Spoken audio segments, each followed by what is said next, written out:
नमस्कार, एक और नए वीडियो के साथ आज की शुरू हमारा विषय हो रहा है हिंदी। ये कक्षा 12वीं का हमारा चैप्टर है लाठी। तो इसमें मैं आपको चरित्र चित्रण बताने वाला हूँ। इससे पहले मैं आपको बता चुका हूँ इस पाठ का कथा वस्तु या जिसको बोलते हैं हम सारांश। ठीक है, अगर आपने नहीं देखा है तो जाकर से जरूर देखें। फिर देखिए, ये इसमें पूछा जाता है प्रश्न कि लाठी या बानों का चरित्र चित्रण लिखिए या लाठी कहानी का चरित्र चित्रण लिखिए। तो ऐसा पूछा जाए तो आप केवल बानों का ही लिखेंगे। बेसिकली बानों को ही कहा गया है लाठी। तो इसके जो लेखक हैं वो हैं शिवानी, ये इनकी लेखक है। चलिए, तो यहाँ पर जो इसका पहली हेडिंग हो जाएगी मोहक एवं भोला व्यक्तित्व। किसका था? उसका था बानों का। तो 16 वर्षीय किशोरी बानों का व्यक्तित्व अत्यंत मोहक एवं भोला है, जिससे कप्तान जोशी उसकी ओर आकर्षित हो जाते हैं और अत्यंत दोनों विवाह के बंधन में बंध जाते हैं। बानों के मोहक एवं भोले व्यक्तित्व के कारण ही कप्तान जोशी उससे अत्यधिक प्यार करते हैं एवं अंत समय तक उसकी इच्छा पूरी करने की कोशिश करते हैं। ठीक है, दूसरी हेडिंग त्यागमयी एवं पतिव्रता। तो बानों का विवाह मात्र 16 वर्ष की उम्र में ही हो गया और विवाह के 3 दिन बाद ही उसके पति कप्तान जोशी युद्ध के लिए बसरा चले गए। वह पूरे 2 वर्ष बाद घर लौटे। तब तक बानो त्यागपूर्वक पतिव्रत धर्म का निष्ठा के साथ पालन करती रही और अपने पति की प्रतीक्षा में उसने स्वयं को घर के कामों में झोंक दिया। ठीक है, तो उसके बाद तीसरी हेडिंग परिश्रमी एवं सहनशील। तो बानो बड़ी ही परिश्रमी एवं सहनशील युवती है जो अपनी पति की अनुपस्थिति में अनेक कामों को अंजाम देकर तथा कष्ट सहकर सिद्ध करती है। वह घर के अनेक काम करने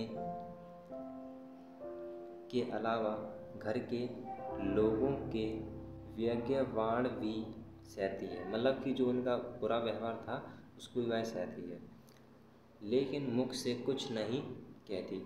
इसी कारण वह मन ही मन घुटती रहती है। फिर अगली हेडिंग क्षय रोग की शिकार। मन ही मन घुटते रहने तथा पति के आने में देरी होने से उत्पन्न मानसिक तनाव के कारण वह क्षय रोग से पीड़ित हो जाती है। क्षय रोग होने पर उसके ससुराल वाले उसे घर से निकाल कर सैनिटोरियम भेज देते हैं। ठीक है, फिर अगली हेडिंग इसमें लिखना है अत्यंत भावुक प्रगति। तो बानो अत्यंत भावुक प्रगति की युवती है। पति के युद्ध में जाते समय वह उसके पैरों में पड़ जाती है। उसकी फलकें भीग जाती हैं और उसका गला भर आता है। इसी तरह 2 वर्ष बाद पति के वापस आने पर वह सैनिटोरियम में भर्ती है। पति को देखकर उसकी तरल आंखें खुली ही रह गईं। फिर आंसू टपकने लगे। बानो के बहते आंसुओं की धारा ने 2 साल के सारे उल्हाने सुना दिए। तो यहाँ पर मैं जो आपको बता रहा हूँ हेडिंग बाई हेडिंग, ये हेडिंग जरूरी नहीं है कि आप यही लिखें, बल्कि अपने मन से भी लिख सकते हैं जो जो आपको पता है। जैसे कि 1-2 लाइन में आपको ये पता है कि उसके आंसू किस प्रकार से बहने लगे, तो आपकी हेडिंग ये भी हो सकती है कि सैनिटोरियम में भर्ती होने पर बानो का सैनिटोरियम में भर्ती होने पर प्रभाव। ठीक है, ये भी लिख सकते हैं, या ये भी लिख सकते हैं बानो का सैनिटोरियम में भर्ती होना। तो ये ऐसी भी हेडिंग बना सकते हैं आप। इन्हीं लाइनों में से हेडिंग बन जाती है। ठीक है, ये जो लाइन लिख रहे हैं इन्हीं में से कुछ ऐसे वर्ड होते हैं, इन्हीं में से हम हेडिंग बना सकते हैं। ठीक है, तो अगला देखिए पतिव्रता। तो अपने कष्ट में जीवन एवं क्षय रोग से तंग आकर तथा उसके कारण होने वाली परेशानियों से पति को मुक्त करने के लिए वह अपने जीवन को समाप्त करने का निर्णय लेती है और नदी में कूद जाती है। अपनी परेशानियों से अधिक उसे अपने पति की परेशानियों की चिंता है। वह ऐसा करके अपने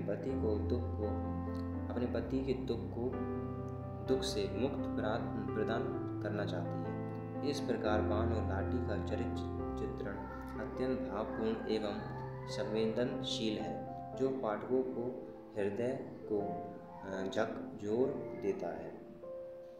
ठीक है, तो इसी के साथ ये हमारा चैप्टर भी कंप्लीट होता है। वीडियो अच्छी लगी तो लाइक कर देना और साथ ही चैनल को सब्सक्राइब कर देना। मिलते हैं अगली वीडियो में।